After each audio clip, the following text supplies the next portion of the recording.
May isang bagay na ginagawa mo araw-araw nang hindi masyadong iniisip. Isang bagay na sobrang routine, sobrang automatic, na malamang hindi ka kailanman huminto para suriin kung ginagawa mo ba ito sa tamang oras o sa maling oras. Pinag-uusapan ko ang paliligo. Oo, isang bagay na kasing simple ng oras na pinipili mong pumasok sa shower ay maaaring nakakaapekto sa iyong antas ng enerhiya, sa kalinawan ng iyong isip, sa kakayahan mong gumawa ng magagandang desisyon at bilang resulta sa direksyon ng buong araw mo. Hindi ako nag-uusap tungkol sa hygiene, hindi ako nag-uusap tungkol sa pamahiin. Pinag-uusapan natin ang physiology, neuroscience at kung paano tumutugon ang iyong katawan sa mga pagbabago ng temperatura sa mga partikular na sandali ng araw.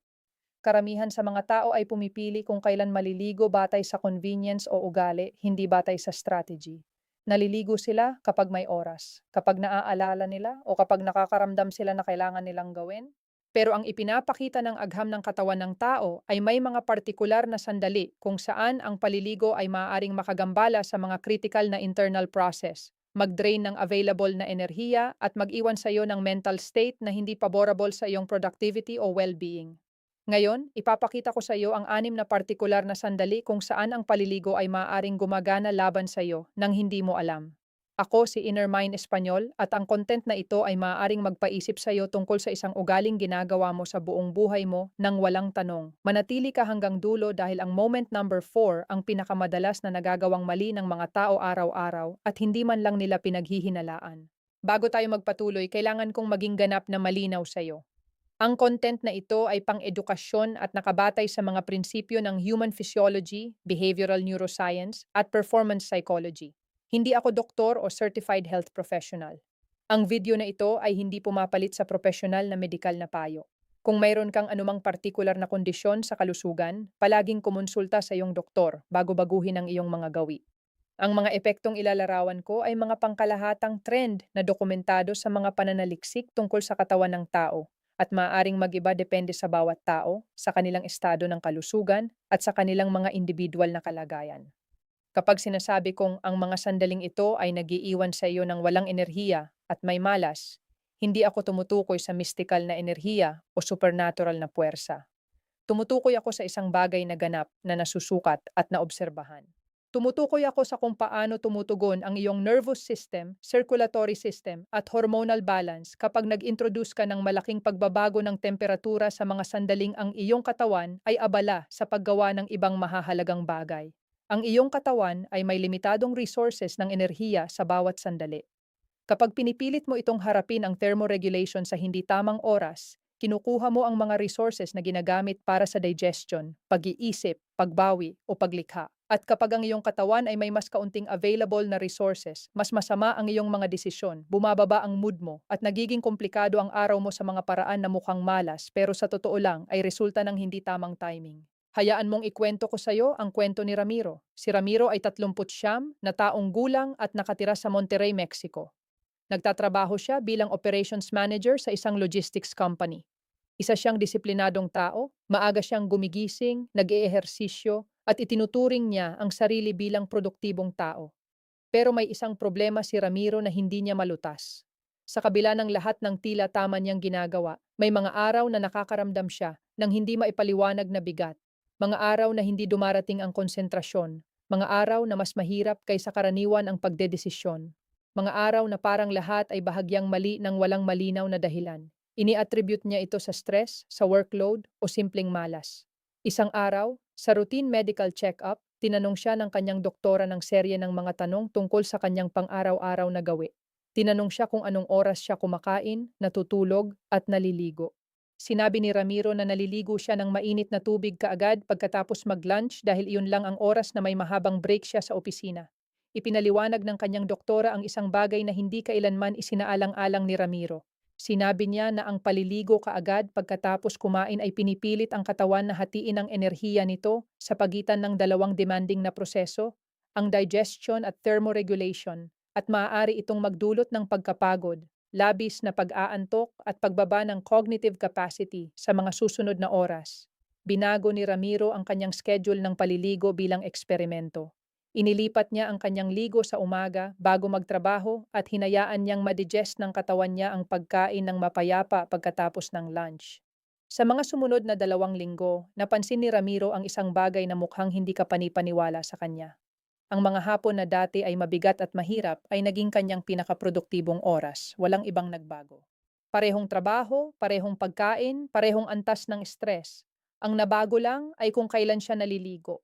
Sinusumamaryo ito ni Ramiro sa isang pangungusap na brilyante para sa akin nang ibinahagi niya. Akala ko may problema ako sa enerhiya. Sa totoo lang, may problema ako sa timing. Iyan eksaktong ang pinag-uusapan ng video na ito. Ang timing ng iyong shower ay mas mahalaga kaysa sa inaakala mo. Tara sa 6 na sandali. Sandali numero 1, kaagad pagkatapos kumain. Ito ang sandaling natuklasan ni Ramiro ng aksidente at ito marahil ang pinakakaraniwan sa lahat. Kapag kumakain ka, ang iyong katawan ay nagre-redirect ng malaking halaga ng dugo sa iyong digestive system. Ang tiyan, bituka at mga kaugnay na organo ay nangangailangan ng karagdagang oxygen at nutrients para iproseso ang pagkaing kinain mo. Ang prosesong ito ay demanding at pinapauna ito ng iyong katawan dahil ang digestion ay esensyal sa iyong survival. Kapag naliligo ka kaagad pagkatapos kumain, lalo na sa mainit na tubig, lumilikha ka ng competing demand.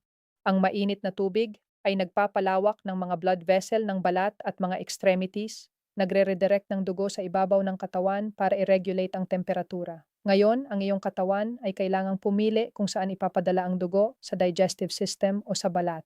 Ang resulta ay walang isa man sa dalawang proseso ang tumatanggap ng optimal na resources. Ang digestion ay nagiging mas mabagal at hindi epektibo na maaaring magdulot ng stomach discomfort, bloating at bigat. At ang thermoregulation ay nakokompromiso rin, lumilikha ng temperature fluctuations na binibigyang kahulugan ng iyong utak bilang mga signal ng low-level stress. Ang net result ay lumalabas ka ng shower na mas pagod kaysa sa pagpasok mo, na may nakokompromisong digestion at may utak na gumagastos ng extra energy sa pamamahala ng internal conflict na hindi kinakailangang nilikha mo. Ang rekomendasyon batay sa physiology ay maghintay ng kahit 45 minuto hanggang 1 oras pagkatapos kumain bago maligo. Bigyan mo ang iyong katawan ng oras na kailangan nito para makumpleto ang pinaka-intense na phase ng digestion at pagkatapos ay maligo ka kapag ang prosesong iyon ay hindi na nangangailangan ng napakaraming resources. Sandali numero 2. Kapag sobrang galit o frustrated ka. Ito ay isang sandali na halos walang nag-aasosya sa paliligo pero may makapangyarihang implikasyon. Kapag nakakaranas ka ng matinding galit o frustration, ina-activate ng iyong katawan ang kilala bilang fight or flight response. Pumipitik ang iyong sympathetic nervous system, binabaha ng adrenaline at cortisol ang iyong bloodstream, bumibilis ang iyong heart rate, tumataas ang blood pressure mo, pumipiglas ang mga muscles mo, naghahanda ang iyong katawan na harapin ang isang banta. Sa estadong iyon, ang paliligo ng mainit na tubig ay maaaring mag-amplify ng stress response sa halip na patahimikin ito. Kahit maraming tao ang naniniwala na ang mainit na shower ay magpapakalma sa kanila kapag galit sila, ang physiological reality ay mas komplikado. Ang mainit na tubig ay nagpapalawak ng blood vessels at maaaring pansamantalang magpataas ng blood pressure na elevated na dahil sa stress. Bukod pa rito, ang sarado at mainit na kapaligiran ng banyo ay maaaring mag-intensify ng pakiramdam ng agitation sa halip na bawasan ito. Pero may mas mahalaga pang bagay mula sa psychological na perspektibo. Kapag naliligo ka sa estado ng galit, nawawalan ka ng mahalagang panahon ng emotional processing. Ang matinding galit ay kailangang iproseso ng conscious para hindi ito maging stored resentment o impulsive decisions. Kung ginagamit mo ang shower bilang escape sa halip na bilang tool, tinuturuan mo ang iyong utak na iwasan ang emosyon sa halip na intindihin ito. Ang alternatibo ay mas epektibo. Bago maligo kapag galit ka, maglaan ng 5 hanggang 10 minuto para iproseso ang emosyon. Isulat mo, ipahayag mo ng pasalita kahit mag-isa ka, o simpleng damhin ng hindi nagre-react. Kapag ang intensity ay natural na bumaba, saka ka maligo. Sa puntong iyon, ang mainit na tubig ay maaaring gumana bilang pagsasara ng emotional cycle, hindi bilang pagtakas mula dito. Sandali numero 3. Kaagad pagkagising ng hindi binibigyan ng oras ang katawan na mag-activate. Milyon-milyong tao ang gumagawa nito tuwing umaga. Tumutunog ang alarm, bumangon sila at diretso sa shower, minsan sa loob ng wala pang 2 minuto. Mukhang logical dahil ginigising ka ng shower, hindi ba? Pero ang realidad ay mas nuanced. Kapag gumigising ka, sinisimulan ng iyong katawan ang prosesong tinatawag na cortisol awakening response. Sa unang 20 hanggang 30 minuto pagkatapos mong imulat ang mga mata, Ang iyong cortisol levels ay natural na tumataas para ihanda ang iyong katawan at isip para sa araw. Ang natural na pagtaas ng cortisol na ito ay beneficial dahil nagbibigay ito sa iyo ng enerhiya, mental clarity at kakayahang mag-react. Gayunpaman kapag pumasok ka sa shower kaagad pagkagising, bago makumpleto ang prosesong ito, nag-i-introduce ka ng intense external stimulus na maaaring makagambala sa natural activation curve. Ang iyong katawan ay nagbabago mula sa gradual activation mode tungong kailangang harapin ang abrupt temperature change. Maaari itong bumuo ng artificial energy spike na sinusundan ng mas matinding pagbagsak sa kalagitnaan ng umaga. Ito ang dahilan kung bakit maraming tao na agad naliligo pagkagising ang naguulat na energized sila sa umpisa, pero nakakaranas ng significant energy dip sa pagitan ng 10 at 11 ng umaga. Ang optimal na alternatibo ayon sa chronobiology ay maghintay ng 15 hanggang 30 minuto pagkatapos gumising bago maligo. Gamitin ang mga unang minutong iyon para mag-hydrate sa pamamagitan ng pag-inom ng tubig, mag-stretch ng banayad at payagan ang iyong circadian rhythm na natural na mag-adjust. Pagkatapos, kapag nakumpleto na ng iyong katawan ang initial activation process, ang shower ay nagiging enhancer sa halip na interruptor. Sandali numero 4, bago gumawa ng mahalagang desisyon. At narito na tayo sa sandaling pinakamaraming tao ang nagagawang mali ng hindi pinaghihinalaan. Ipinangako ko na mararating natin ito at ito ay isang sandaling nararapat ng espesyal na atensyon. Isipin mo kung ilang beses ka naligo bago isang mahalagang meeting, negosasyon, job interview o financial decision. Ang conventional logic ay nagsasabing dapat kang maligo para maging presentable at fresh bago ang mga sandaling ito. At mula sa social perspective, logical naman. Pero mula sa neurological perspective, ibang kwento. Kapag naliligo ka, lalo na sa mainit na tubig, ang iyong katawan ay pumapasok sa parasympathetic state pagkatapos ng shower. Bumabagal ang heart rate mo, nagre-relax ang muscles mo, at ang utak mo ay gumagawa ng mas mabagal na waves. Basically, ito ay isang state ng relaxation. Ang estadong iyon ay excellent para sa pagpapahinga o passive creative activities. Pero hindi ito ang optimal na estado para gumawa ng mga desisyon na nangangailangan ng matulis na analysis, matatag na negosasyon o critical thinking. Ang mahahalagang desisyon ay nangangailangan ng moderate level ng cortical activation. Kailangan mong maging alert, focused, at may kakayahang mag-evaluate ng risks ng mabilis. Ang post-hot shower state ay eksaktong gumagana laban doon. Ito ang dahilan kung bakit maraming tao ang naguulat na sobra silang relaxed o kahit mentally mabagal sa mahahalagang meeting na nangyayari kaagad pagkatapos maligo. Hindi ito nervousness o kakulangan ng preparation. Ito ay dahil ang kanilang utak ay literal na nasa neurological state na hindi favorable sa decision making. Kung kailangang maligo ka bago ang isang mahalagang sandali, gawin mo ito ng kahit isang oras bago para makabalik ang iyong katawan sa normal activation state. O isaalang-alang ang paliligo ng malamig o maligamgam na tubig na nag-activate ng sympathetic nervous system at nagiiwan sa iyo sa mas angkop na estado ng alertness para sa decision making. Sandali numero 5, sa panahon ng creative flow state o deep productivity. Nangyari na ba sa iyo na ganap kang nakakonsentra sa isang proyekto, ideya o creative work at nagdesisyon kang mag-interrupt para maligo na inaakala mong makakapagpatuloy ka pagkatapos kung saan ka tumigil? Iyon ang isa sa pinakamagastos na pagkakamali na magagawa mo sa mga tuntunin ng mental productivity. Natukoy ng performance psychology ang isang mental state na tinatawag na flow na malawakang inilarawan ng psychologist na si Mihaly Csikszentmihalyi. Ito ang estado kung saan sobra kang nalulong sa ginagawa mo na nawawala ang sense of time mo. Maximum ang iyong concentration. Walang hirap na dumadaloy ang creativity mo. At nasa peak ang performance mo. Ang pag-abot sa estadong iyon ay hindi madali. Ang mga pananaliksik ay nagmumungkahi na maaaring tumagal ng 15 hanggang 30 minuto ng walang tigil na concentration para makapasok sa deep flow state. At kapag lumabas ka na, maaaring tumagal ng katulad na panahon para makabalik, kung makakabalik ka man. Kapag nagdesisyon kang maligo sa panahon ng flow state, dinidestroy mo ang isang bagay na tumagal ng oras at mental energy para mabuo. Ang shower ay ganap na nagdi-disconnect sa iyo mula sa mental context na kinasusubukan mo. Ang pagbabago ng environment, ang sensory stimulation ng tubig, temperatura, at mga amoy ng sabon, lahat ng iyon ay nagre-reset ng iyong attention at nagtatanggal sa iyo mula sa channel ng deep concentration. At ang pinakamasama ay karamihan sa mga pagkakataon ay hindi ka na nakakabalik sa parehong antas ng focus pagkatapos ng shower. Nawawala hindi lang ang oras ng paliligo, kundi pati ang oras ng pagre-rebuild ng flow state na maaaring 30 minuto o higit pa. Ang panuntunan ay simple. Kung nasa flow state o deep concentration ka, protektahan mo ito na parang ginto. Huwag mo itong i-interrupt para sa isang shower na maaaring maghintay. Tapusin mo muna ang focused work session mo at maligo ka pagkatapos bilang paraan ng pagsasara ng productive cycle at pag-transition sa ibang aktibidad. Sandali numero 6. Bago matulog na may napakainit na tubig. Ito ang sandaling nagsasara ng ating listahan at partikular itong mahalaga dahil direktang nakakaapekto sa kalidad ng iyong tulog at sa makatuwid sa kalidad ng iyong susunod na araw.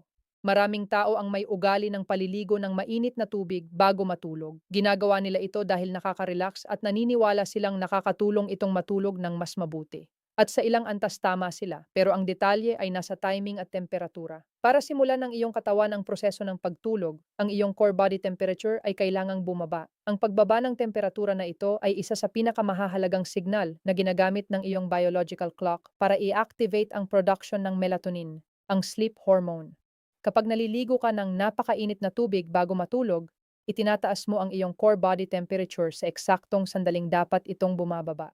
Maaari itong mag-delay ng melatonin production at magdulot na mas matagal ka bago makatulog, na mas magaan at hindi nakakagaling ang tulog mo at mas madalas kang magising sa gabi. Ang cumulative result ay mas masama ang tulog mo gabi-gabi. At kapag masama ang tulog mo, mas mababa ang enerhiya mo kinabukasan, bumababa ang kakayahan mong magdesisyon, bumababa ang tolerance mo sa stress, at ang pangkalahatang perception mo sa buhay ay lumiliko sa negatibo. Ang mukhang malas ay kadalasang akumulasyon lang ng mga gabi ng mababang kalidad na tulog. Ang solusyon ay hindi huminto ng paliligo sa gabi. Ang solusyon ay i-adjust ang timing at temperatura. Kung gusto mong maligo bago matulog, gawin mo ito sa pagitan ng 1.5 oras hanggang 2 oras bago humiga, hindi ka agad bago. At gumamit ng maligamgam na tubig, hindi mainit. Sa ganitong paraan, may oras ang iyong katawan na i-release ang sobrang init at ang iyong core temperature ay natural na magsisimulang bumaba sa tamang oras na humiga ka na magpapadali ng mas malalim at mas nakakagaling na tulog. Ngayon gusto kong makita mo ang pattern na nag-uugnay sa 6 na sandaling ito. Hindi ito tungkol sa kung masama ang paliligo. Ang paliligo ay esensyal para sa iyong hygiene, well-being at self-esteem. Ito ay tungkol sa mahalaga ang timing. Sa bawat isa sa 6 na sandaling ito, ang iyong katawan ay abala sa paggawa ng mahalagang bagay. Nagdi-digest ng pagkain, nagpoproseso ng emosyon, natural na nag-activate, naghahanda para magdesisyon, lumilikha sa flow state, o naghahanda para matulog. At kapag ini-introduce mo ang karagdagang demand ng thermoregulation sa mga partikular na sandaling iyon, kinukuha mo ang resources mula sa mga prosesong kritikal para sa iyong performance, kalusugan, at emotional well-being. Ang cumulative result ng konsistenteng paliligo sa maling oras ay hindi isang agarang sakuna. Ito ay gradual na erosion. Konting mas kaunting enerhiya araw-araw, konting mas kaunting mental clarity, konting mas kaunting kalidad ng tulog, konting mas kaunting emotional control. At sa paglipas ng panahon, ang mga konting mas kaunti na iyon ay nag-iipon sa mga araw na mabigat ang pakiramdam, mga linggo na unproductive, at mga buwan na parang malas. Ang magandang balita ay ang pag-adjust ng timing ng iyong shower ay isa sa pinakamadaling pagbabago na magagawa mo. Hindi nangangailangan ng pera, hindi nangangailangan ng karagdagang effort, nangangailangan lang ng kamalayan tungkol sa iyong katawan at respeto sa mga natural na proseso nito. Natuklasan ito ni Ramiro sa Monterrey at na-transform niya ang kanyang mga hapon. At ngayon, meron ka ng impormasyon para gawin ang pareho. Gusto kong mag-propose sa iyo ng 7 araw na eksperimento. Sa susunod na linggo, bigyan mo ng conscious attention kung kailan ka naliligo at kung ano ang pakiramdam mo sa mga susunod na oras. Pansinin kung ang alinman sa 6 na sandali na inilarawan ko ay tumutugma sa iyong kasalukuyang gawi. Kung ganoon, i-adjust ang iyong shower schedule sa loob ng 7 araw at obserbahan kung may napansing pagbabago sa iyong enerhiya, concentration o mood. Hindi ko hinihingi na bulag na maniwala ka sa sinabi ko. Hinihingi ko na mag-eksperimento ka sa iyong sariling katawan at gumawa ng sarili mong mga konklusyon. Kung pagkatapos ng 7 araw ay may napansin kang pagkakaiba, isulat mo sa comments. Binago ko ang timing ko at nagbago ang enerhiya ko. Gusto kong basahin ang iyong totoong karanasan. At kung may kilala ka na palaging nagrereklamo na pagod, walang enerhiya o pakiramdam na lahat ay mali, i-share mo sa kanila ang video na ito. Baka ang solusyon sa kanilang problema ay mas simple kaysa sa inaakala nila. Mag-subscribe sa Inner Mind Espanyol at i-activate ang notification bell. Sa susunod na video, pag-uusapan natin ang 5 tunog na naririnig mo araw-araw na nagpapataas ng iyong stress level nang hindi mo namamalayan at kung paano sila i-neutralize. Ito ay isang paksang hindi mo pa narinig at perpektong complement ng natutunan mo ngayon. Salamat sa iyong oras, sa iyong atensyon at sa iyong willingness na questionin ang mukhang obvious. Ako si Inner Mind Espanyol. Alagaan mo ang iyong katawan, alagaan mo ang iyong timing at aalagaan ng iyong katawan ang iyong enerhiya. Magkita tayo sa susunod na video. Magandang gabi.